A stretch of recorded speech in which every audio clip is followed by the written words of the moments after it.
Em 2111, vamos descobrir os últimos progressos na ciência e na tecnologia. Vamos lá? Veremos como a vida será dentro de um século. É realmente incrível. Será que a ciência poderá criar uma raça nova de super-humanos? Iremos de férias para o espaço? Nossa! E os robôs irão nos ajudar com as tarefas cotidianas? Ou algum dia terão o controle da Terra? Meu nome é Idze Dukiewicz e convido você para ver comigo a 2111.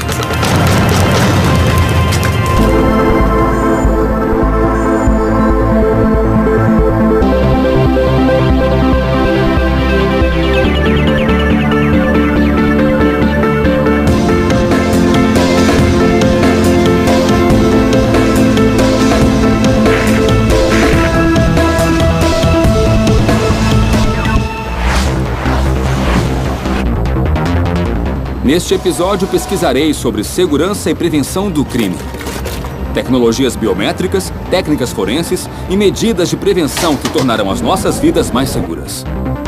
Nessa busca, contarei com futurólogos, especialistas que se dedicam a pensar e estudar como a ciência transformará as nossas vidas.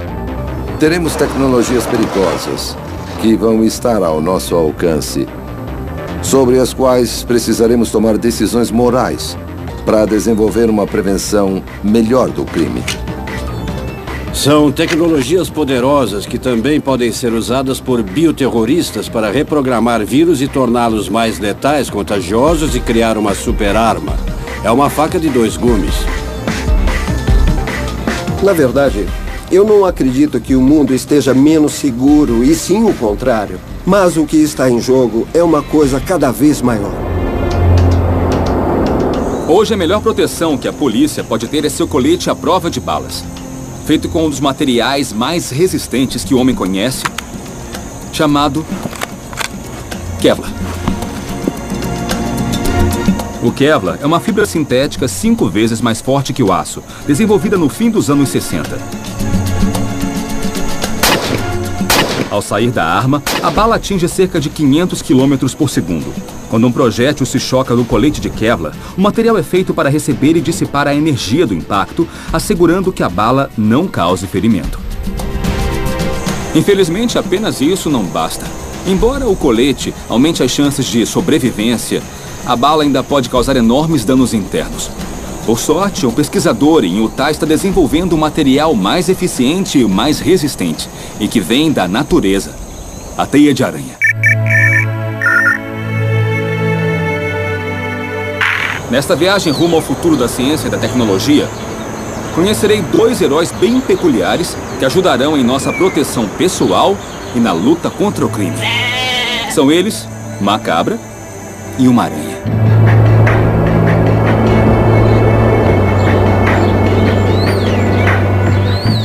Aqui, onde parece ser uma fazenda normal, o professor Randy Lewis vai me explicar do que se trata este novo material. Como vai? Bem, é um prazer conhecê-lo. Randy, o que nós temos aqui? Essa é a estrela do nosso esforço, é uma aranha de seda de ouro. E é a que usamos para a maioria dos estudos sobre a seda de aranha. É uma aranha bem grande. Sim, ela é grande e também muito tranquila. E eu posso tocá-la? Claro.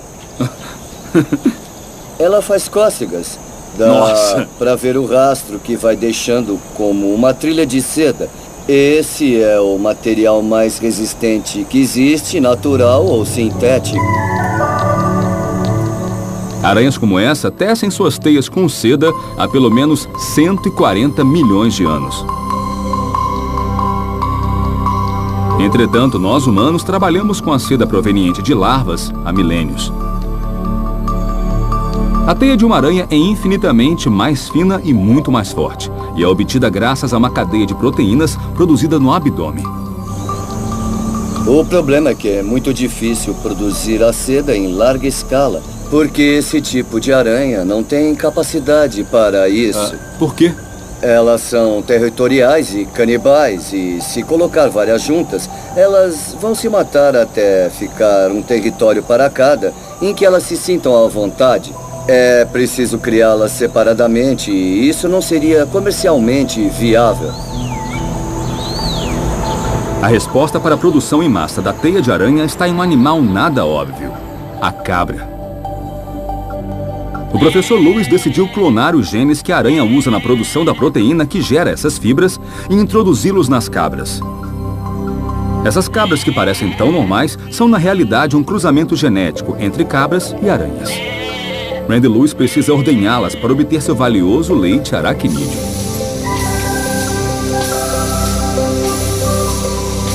Esse é o leite que tiramos das cabras. Como pode ver, parece leite comum. Ele não tem nada de diferente, exceto a proteína extra de aranha que contém. Então, como é o processo de extrair a proteína e obter a teia? Nós levamos esse leite ao laboratório e processamos para purificar a proteína da seda da aranha. Então, a transformamos em fibra. Para ver como Randy Lewis e sua equipe extraem a proteína do leite, temos que deixar a vida tranquila da fazenda e ir até a cidade de Utah, onde a equipe de pesquisadores transforma o leite de cabra em teia de aranha.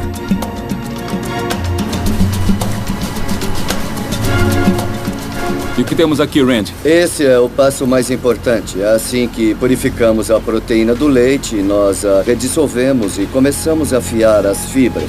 Essa máquina é muito simples. Introduzimos uma seringa com a velocidade de extração controlada. Então o material vai para um banho de álcool, que é muito importante para solidificar a fibra. Aí ela é esticada e se torna 10 vezes mais forte e 20 vezes mais flexível ao passar pela água. Depois ela vem para cá e é enrolada. Então dá para ver o material ser enrolado, certo? Nesse processo conseguimos cerca de 50 metros de material obtidos com 0,15 milímetros de solução. Então, se quisermos, podemos multiplicar o processo usando uma seringa maior. Da mesma forma, podemos fiar até 10.000 metros de seda de aranha. Então essa é a sua aranha mecânica? É, nossa aranha mecânica. Uma boa descrição. Aqui fazemos o teste mecânico. Essa máquina estica o material, mede a força necessária para isso e o quanto ele aguenta. E ali nós podemos ver a curva.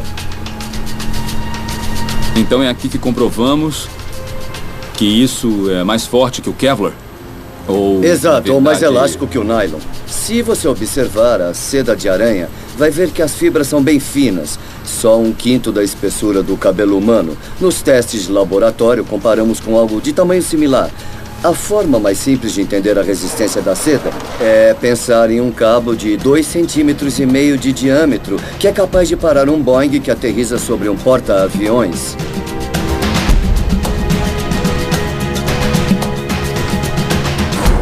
Aqui dá pra ver como é resistente, mas no mundo real, como é que nós podemos testar? Nós temos uma série de materiais nos quais podemos atirar com um rifle calibre 22. É mesmo? Podemos voltar à fazenda para fazer alguns testes, tá bem? Tá, então vamos lá. Certo. Legal.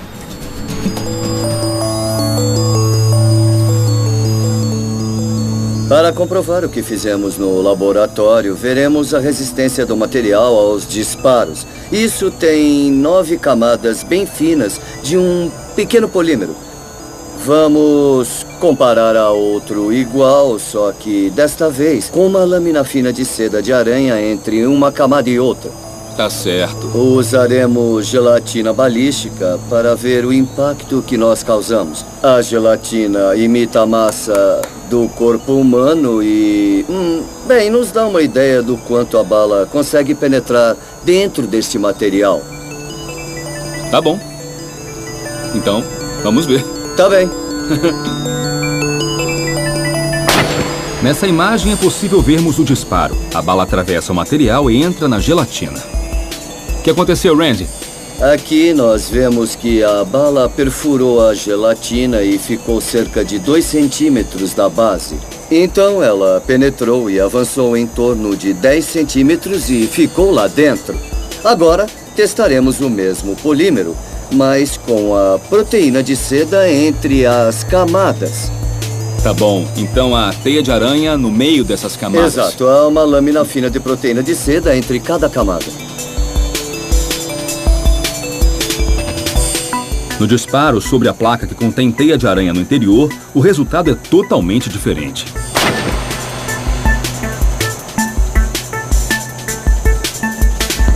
Podemos ver que a bala ricocheteou sobre a lâmina de seda. Nossa! É incrível! Então, se a bala não está aqui e ela ricocheteou, deve estar caída no chão, né? Sim, ela deve estar por aqui. Nossa! Opa, olha lá. Achou? Olha aqui! Aqui está a bala! A resistência e a elasticidade da teia de aranha são enormes. A teia é mais forte que qualquer material conhecido pelo homem. Acho que na área de defesa será usada em estruturas de proteção e haverá inúmeras aplicações como essa. Quando a teia manufaturada de aranha for produzida em massa, poderá ser revertida em qualquer coisa. Em tudo isso, temos que agradecer a aranha e a cabra. Eu tenho certeza de que uma das coisas que mudará radicalmente em poucas décadas é a genômica sintética, que nos permite programar as células. Por exemplo, se você quiser iluminar sua cidade, por exemplo, você pode criar uma árvore, pegar alguns elementos de um vagalume, juntar e então programar esses elementos todos para obter árvores que brilham no escuro. Mas as cabras e as aranhas não são os únicos animais que prometem nos proteger no futuro.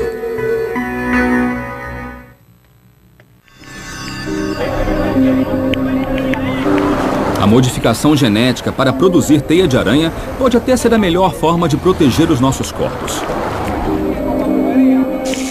Mas controlar o crime vai além da segurança pessoal. Sistemas de raio-x, scanners, detectores de metal e cães farejadores já estão a serviço da identificação de ameaças contra a segurança pública. O melhor amigo do homem não é o único animal com extraordinário sentido olfativo. Cientistas numa pequena cidade da Inglaterra trabalham numa união peculiar de tecnologia e biologia.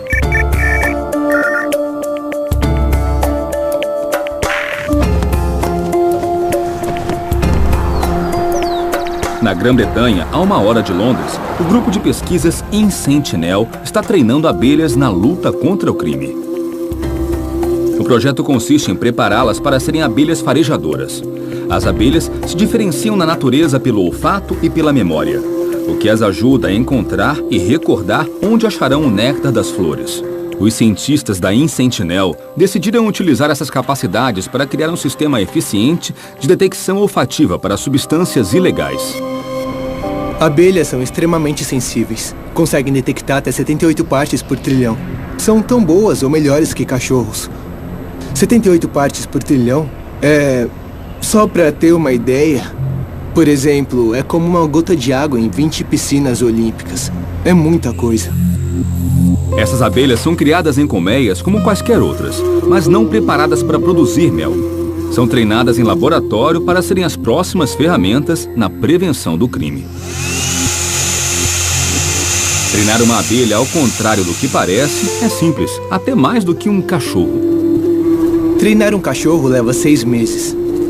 E, nesse tempo, nós podemos treinar 432 mil abelhas. Treinar uma abelha não leva mais que um dia. Tecnicamente, apenas 6 segundos. Elas são resfriadas e colocadas em estado latente para facilitar a manipulação.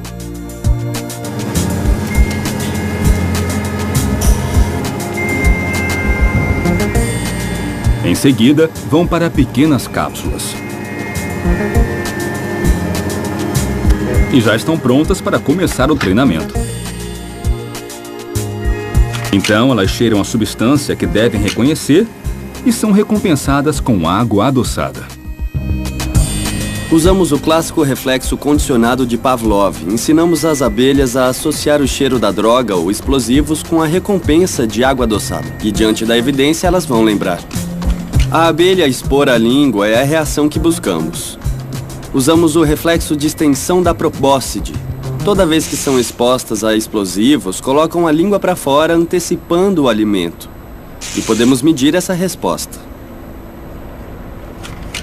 O que poderia ter sido apenas um experimento sobre o comportamento dos insetos se transformou num mecanismo de controle da segurança. Para isso, foi preciso desenvolver um dispositivo eletrônico que registra a reação das abelhas perante a substância para a qual foram treinadas. Na verdade, a solução que encontramos foi fazer um recipiente que contém fotodiodo. Então, usamos um pequeno detector infravermelho. Quando a abelha expõe a língua, o raio é interrompido, indicando que houve uma resposta. Mas abelhas não trabalham sozinhas se pensarmos em cada uma preparada para detectar apenas um cheiro. Temos mais de uma abelha no detector para poder diferenciar entre diferentes tipos de drogas e explosivos. São 6 cartuchos com 6 abelhas no detector. Um é sempre para controle, para garantir que não é uma resposta automática. As outras são para 5 compostos diferentes. Podemos detectar cocaína, heroína, DNT, TNT e qualquer outra substância. Veremos um teste com as abelhas em ação. Certas substâncias foram colocadas nas bagagens para comprovar a efetividade do treinamento. Dentro da máquina há cápsulas de 6 abelhas. Cada uma treinada para uma substância específica. Nesse caso, treinadas para detectar TNT. Vamos examinar cada mala para saber se há alguma coisa. O dispositivo mostra as substâncias procuradas e cada uma das 6 abelhas treinadas. O verde indica presença e o negativo aparece em vermelho. O que se espera é a coincidência entre todas as abelhas perante uma substância ilegal. As abelhas são insetos com mais de 1000 anos de evolução. A natureza as transformou em um sensor superpoderoso. Com um sensor artificial, desenvolvido pela ciência, moldamos a abelha para uma tarefa específica. É muito complexo detectar compostos orgânicos voláteis. E animais são condicionados a detectar substâncias para sobreviver. Para a ciência alcançar essa complexidade, seria bem trabalhoso e levaria muito tempo, talvez décadas ou talvez séculos. Até agora, é impossível desenvolver uma máquina na mesma escala de complexidade e sensibilidade que um organismo biológico. Mas com certeza as forças de segurança irão se unir a estas pequenas companheiras, as abelhas. A nanotecnologia ultrapassa os limites da biologia, que poderá ser reprogramada. Esse é o nosso futuro.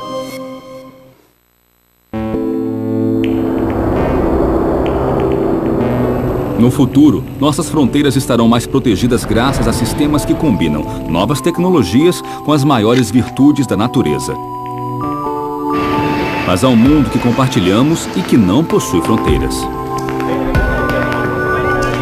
No estado de São Paulo, a IBM tem um de seus centros globais que trabalha com segurança em todos os níveis. 1/3 da população mundial está conectada à internet. E no futuro, a internet será fundamental em nossa vida, além do principal canal de comunicação. Ao conectar sistemas, pessoas e objetos, se obtém grandes benefícios, mas também surgem riscos. Todos os principais exércitos do mundo estão preocupados com essa, nós poderíamos chamar, guerra cibernética e começando a tomar medidas preventivas. A IBM já dá uma atenção especial à garantia de segurança em nuvem. A computação em nuvem já é bastante usada e muitas vezes as pessoas nem sabem que estão usando. É a utilização de tecnologias, nós chamamos em ambiente também virtualizado, ou seja, onde eu não preciso ver o equipamento físico. As empresas usam computação em nuvem basicamente para reduzir custos e também para criar coisas inovadoras. Nós vemos que o ambiente de nuvem é muito mais seguro. Ele dispõe de centenas de especialistas em segurança que controlam e monitoram o ambiente. Enquanto aquela pequena empresa no seu data center, escondido num canto, não tem segurança, não tem troca de senhas e muitas vezes nem aplica as correções que o fornecedor do software propõe para ele. O engenheiro Marco Laurea explica como funciona uma das últimas novidades. Um sistema que detecta uma ação criminosa antes que aconteça, o que até então era impossível. Alguns crimes eles acontecem mais em determinados horários ou acontecem mais quando está calor do que quando está chovendo, ou correlacioná-los com eventos, por exemplo, a saída de um jogo de futebol. Você cruza essas possibilidades e isso permite à polícia alocar recursos de acordo com essa maior incidência. Levaria centenas de anos para você poder cruzar todas essas variáveis em centenas de milhares de registros de movimentação bancária, de ligações telefônicas. Então, a tecnologia ela é fundamental para auxiliar o investigador para poder fazer essas análises. Nós estamos vendo aqui a Carla, ela está fazendo um empréstimo bancário, um pedido de empréstimo bancário que vai ser aprovado pela Josefa. E um analista de fraude detetou uma possível fraude, recebeu um alerta do software de uma possível fraude e descobriu uma relação de uma terceira pessoa, Jonas, que tem o mesmo endereço da Carla e o mesmo telefone da Josefa. O analista, avaliando essas informações, descobre também que o Jonas é dono de uma empresa que está em processo de falência. A IBM identificou a importância de integração de suas tecnologias com sistemas de monitoramento. Esse é um dos casos em que a tecnologia substitui o ser humano com eficiência. Sabe-se que um operador, olhando 2 monitores por 22 minutos, perde-se 95% de concentração. Com a vigilância inteligente, nós temos garantia de que ele possa ser mais eficiente. Onde eu tenho alertas e consigo ter uma resposta mais rápida. A técnica de identificação é a biometria facial, o reconhecimento de rostos cruzado com uma base de dados. O mais interessante desse sistema é que ele monitora as pessoas sem que elas solicitem nada, nem se deem conta. E como a locomoção no cotidiano se dá a pé ou por meio de transporte, o sistema de vigilância vai além e engloba um programa de leitura de placas de automóveis. A leitura de placas de automóveis, através de uma imagem, ela faz o reconhecimento óptico de caracteres, OCR, para poder transformar letras e números em um arquivo texto. Ela é composta de 3 componentes. Uma câmera posicionada numa altura que eu consigo ler as placas dos automóveis, um software que consegue transformar a imagem em um arquivo texto e um banco de dados onde tem uma lista negra ou as últimas leituras que eu fiz dentro dos automóveis. A Química Amparo, localizada na cidade de mesmo nome, recorreu à IBM para implantar um sistema completo de segurança.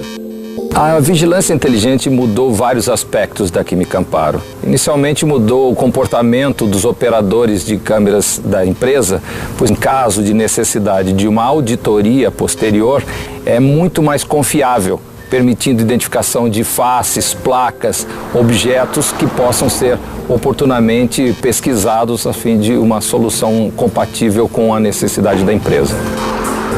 Sua identificação, por favor. Obrigada. Então, nesse momento, eu já estou cadastrado e vou tentar burlar o sistema, entrando com outro número de documento.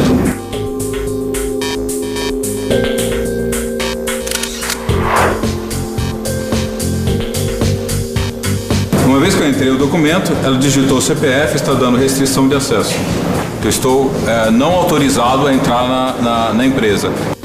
Os sistemas são configurados para oferecer diferentes tipos de alerta de acordo com as necessidades da empresa. Verificamos que o usuário está andando dentro do espaço mais do que o permitido, que pode ser um suspeito dentro da minha fábrica, está configurado para 8 segundos e ele foi alarmado automaticamente sem a necessidade do operador ficar controlando. Cada vez mais nós vamos ver dentro do futuro uma integração de sistemas, não somente uma câmera com um único objetivo, mas integrando e dando alertas e eficiência maior ao sistema.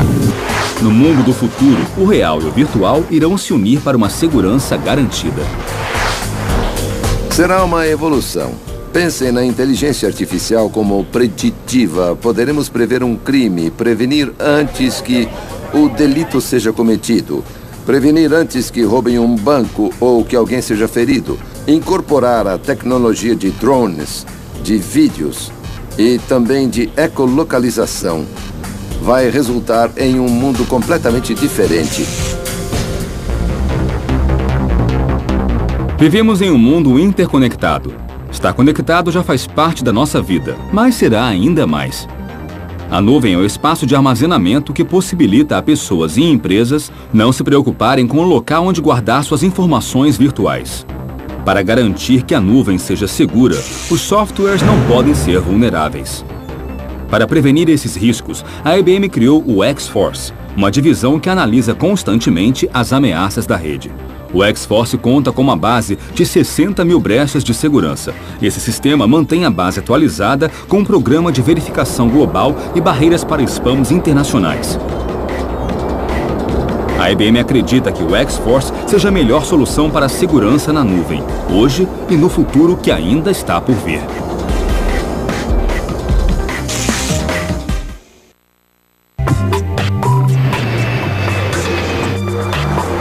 Minha viagem para investigar as tecnologias que deixarão nossas vidas mais seguras no futuro continua nos Estados Unidos. Aqui em Boston, um cientista tem um método que pode fazer com que as mentiras sejam coisa do passado.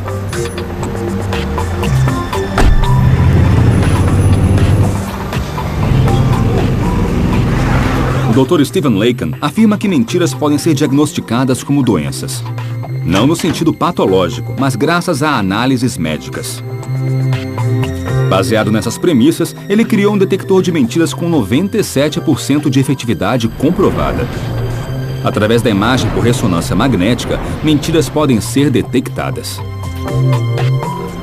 Mais de 50 publicações na literatura científica demonstram que quando as pessoas mentem, há mais atividade cerebral do que ao dizerem a verdade. Então, é mais difícil mentir do que dizer a verdade.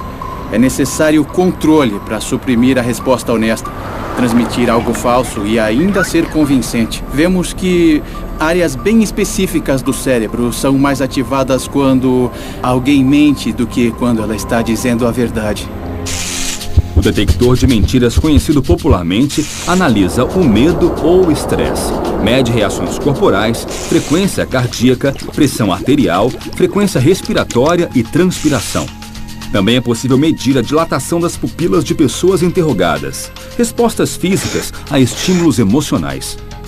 Mas as emoções podem ser fingidas. Ao perguntar se consigo controlar as respostas ao estresse, é claro que sim. Eu poderia pôr um alfinete em meu sapato, pressioná-lo e poderia morder a minha língua e controlar a respiração, fazer muitas coisas que podem mudar as respostas ao estresse, mas eu não posso fazer nada que mude a minha resposta cerebral. E nesse caso, pela primeira vez, estamos vendo a resposta neural, o que acontece no cérebro e como ele reage quando a pessoa responde às perguntas, sendo sincera ou não. Verei se podem mesmo entrar na minha mente. Vou enfrentar o novo detector de mentiras. Agora vem a parte da mentira. Tenho que escolher entre isso ou isso e depois negar que eu peguei um dos dois. Vou pegar o relógio e mentir sobre ele. Essas são as perguntas que você vai ver no monitor. Algumas são o que chamamos de perguntas neutras. Não apontam emoções. São coisas bem diretas. Outras perguntas são o que chamamos de controle e são as que talvez indiquem algo de resposta emocional, como você já fez alguma coisa imoral, alguma vez você mentiu a um ente querido. São coisas que a maioria de nós já fez, mas não temos orgulho de admitir, sabe? Pode ver as perguntas sobre o anel e o relógio. Você pegou a aliança, a sua resposta vai ser... Não. Não. E pegou o relógio, a sua resposta vai ser... Não. As perguntas são simples, respondidas com um sim ou não. Elas vão aparecer numa tela à minha frente e eu responderei usando um aparelho. Com o indicador respondo sim e com o dedo médio, não. Será que as mentiras vão aparecer? Em poucos segundos, ouvirá a máquina se preparando. Depois, vai ficar em silêncio por alguns minutos e começará a sequência de perguntas, ok? O Dr. Laken e seu assistente analisam com atenção os parâmetros de minha atividade cerebral à medida que eu respondo às perguntas.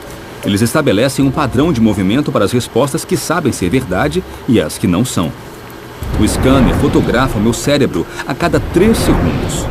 Ele procura um fluxo de sangue maior, que indicaria que eu estou mentindo.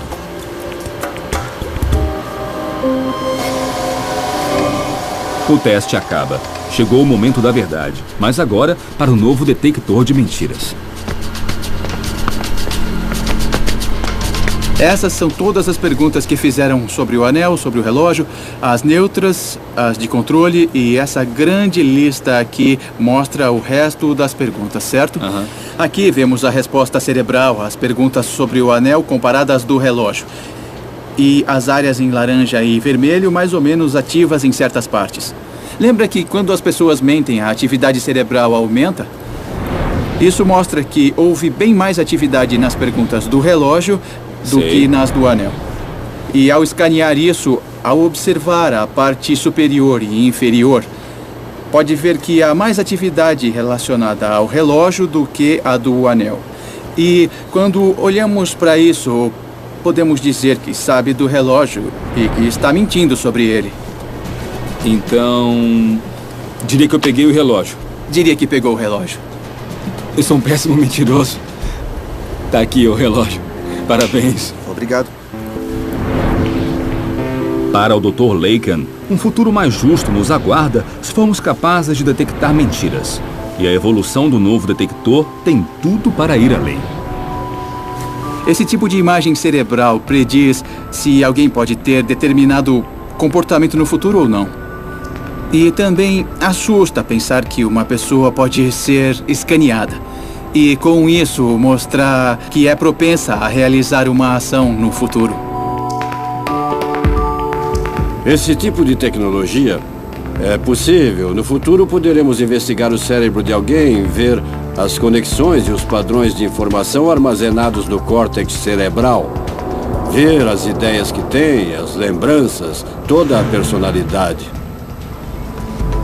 Acho que é uma tecnologia perigosa. A capacidade de nossa mente de se autoassediar ou coisa assim. Eu acho que é o que resta do último bastião da privacidade.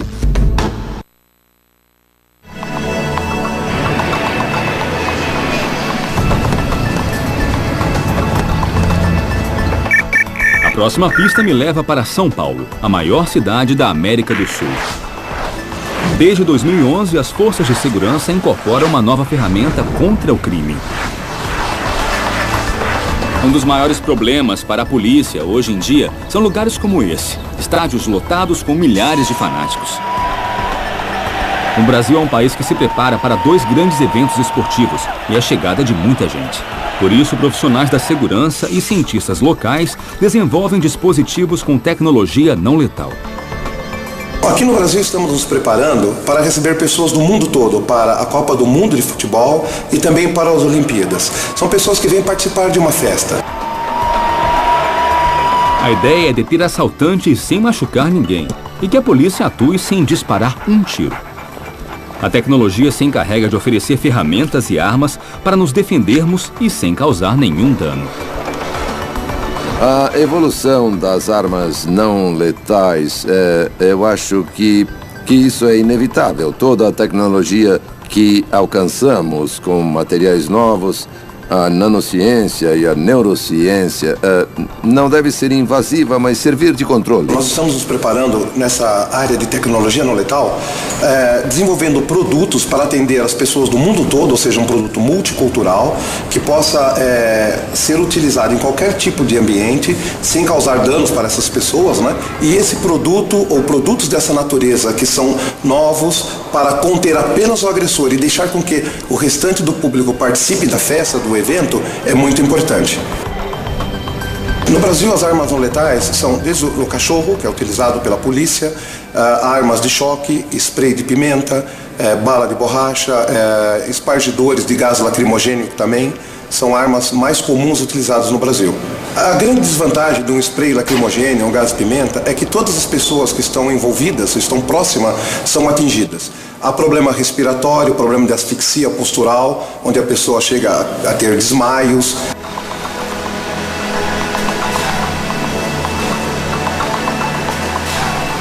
Após 5 anos, esta empresa brasileira desenvolveu e lançou no mercado um spray único no mundo que permite incapacitar agressores e ainda deixá-los marcados por 48 horas. Com a necessidade de atingir os anseios dos direitos humanos, é necessário que as armas não letais sejam cada vez menos ofensivas e mais eficiente, ou seja, preservar a vida do agressor, a sua integridade e também contê-lo. Esse produto foi desenvolvido com o objetivo de atender um buraco, uma lacuna que existia entre o spray de pimenta e a verbalização. O profissional, depois que ele verbaliza com o agressor, ele não tinha mais nada a não ser um spray de pimenta, por exemplo, ou outros produtos de maior potencial agressivo. Então, através de óleo vegetal e resina, que é uma cola, não tóxicas, biodegradáveis, nós desenvolvemos esse produto. É considerado como 0.0 na escala de irritação cutânea, ocular e dose letal. O Coronel Santana faz parte da equipe de teste e nos mostra como funciona o spray e seu nível de eficácia, evitando danos a terceiros. Qualquer pessoa que se sinta ameaçada a uma distância de 3 ou 4 metros, ela pega o spray, lança à frente, retira o lacre, lança diretamente no rosto do agressor, sem se preocupar com quem esteja próximo, porque essas pessoas não serão atingidas. Quando o agressor recebe o jato, ele sente uma temperatura de 4 graus negativos. Isso gera muito desconforto nos olhos, no nariz e na boca, porém, ele consegue respirar. A partir de determinado tempo, essa substância fica muito pegajosa no rosto e no cabelo, causando muito desconforto. Das vantagens que esse spray tem sobre outros sprays, o spray adesivo, além da incapacitação que ele faz momentânea, ele identifica o agressor, onde ele vai ser localizado muitas horas depois. Ele não consegue se limpar com água, por isso ele vai estar sempre identificado. Esse produto inovou e revolucionou a segurança no Brasil, não apenas por ser uma nova ferramenta das forças de segurança, mas porque, ao ser inofensivo, pode ser usado por qualquer cidadão.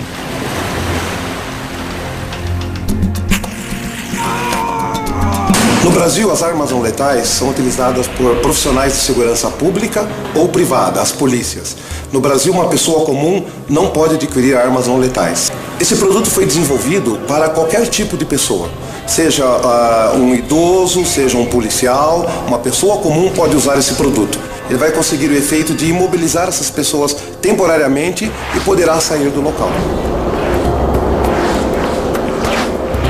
Acho inevitável o uso cada vez maior de armas não letais, principalmente em um mundo com 2 milhões de pessoas a mais. No futuro, as armas não letais terão cada vez mais a qualidade de minimizar os problemas físicos do agressor, cumprir a lei e atender os direitos humanos.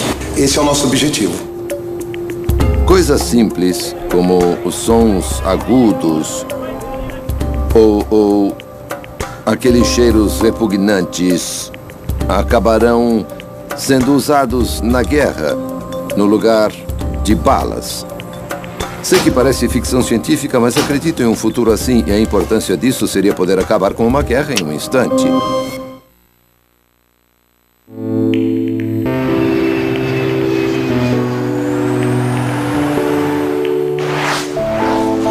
Nossa viagem continua perto de Birmingham, no Reino Unido.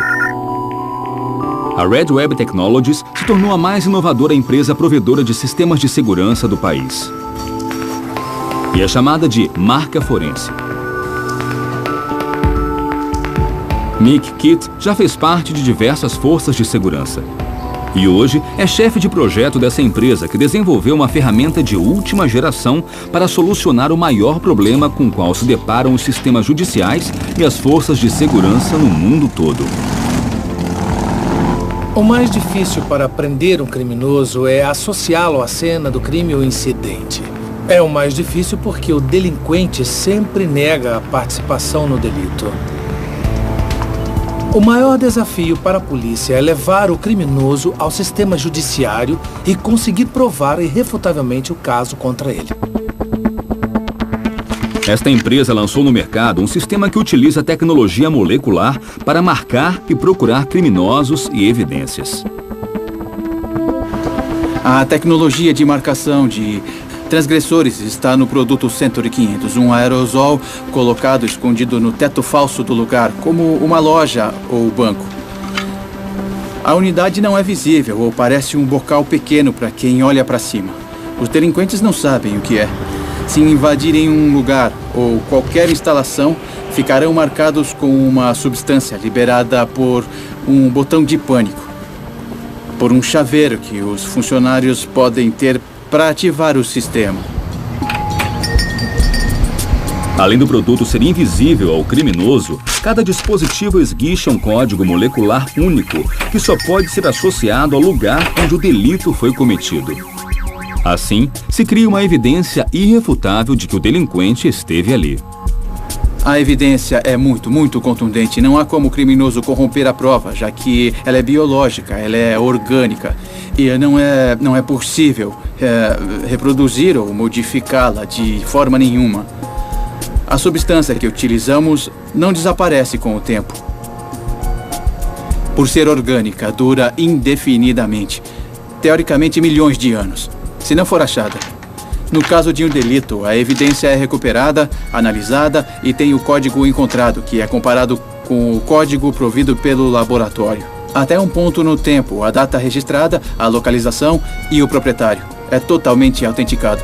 A polícia pode afirmar que alguém esteve na cena do crime, porque terá uma marca química na roupa, na pele ou no que tiver tocado. Vinculamos o criminoso com a cena do crime. Essa é a essência da tecnologia de detecção forense. Há trilhões de códigos únicos, o que torna essa tecnologia de detecção extremamente efetiva, superando as impressões digitais e ainda individualizando o DNA humano. Se a polícia tem uma ferramenta que permite associar imediatamente o delinquente à cena do crime, quimicamente e de modo forense, nós ajudamos a todos aqueles que estão do lado certo da lei. O produto foi testado no tribunal em ocasiões em que os criminosos negaram e depois foram condenados. Na condenação, ao confrontar o delinquente com o fato de que está marcado com o produto, ele normalmente confessa o delito imediatamente, evitando assim que vá a julgamento e seja declarado inocente. Creio que é sempre necessário estar a par das últimas tecnologias. Os criminosos vão achar um meio de resistência em todo momento, e isso é inegável. E quanto mais disponíveis essas tecnologias estiverem, mais irão combatê-las. Por isso, acredito que sempre temos que avançar junto com a tecnologia. Há outro tipo de tecnologia que oferece o que chamamos de ecolocalização, que é quando uma arma de fogo é disparada e podemos localizar, em tempo real, em qual parte da cidade ela foi disparada. E podemos combinar isso com tecnologia de imagem, para encontrar a pessoa que disparou a arma. A repercussão dessa ferramenta pode ser enorme, sem mencionar o uso de drones teleguiados. A telerobótica pode fazer veículos voarem, aviões deste tamanho com câmeras que permitem captar imagens em tempo real. Podemos ter 10 teleguiados sobrevoando a cidade. De fato, há quem acredite que já estão sendo usados. Em minha viagem ao futuro, eu vi o início do mapeamento cerebral que pode diferenciar a verdade da mentira. Fibras novas extraordinárias que podem deter o disparo de uma bala. E uma gama enorme de tecnologias que nos ajudarão a resolver crimes e a deter criminosos. Com certeza irão existir no futuro. Mas com essas tecnologias, o mundo será um lugar mais seguro no próximo século. Assim será o futuro. Assim será 2111. Versão brasileira, Tempo Filmes, São Paulo.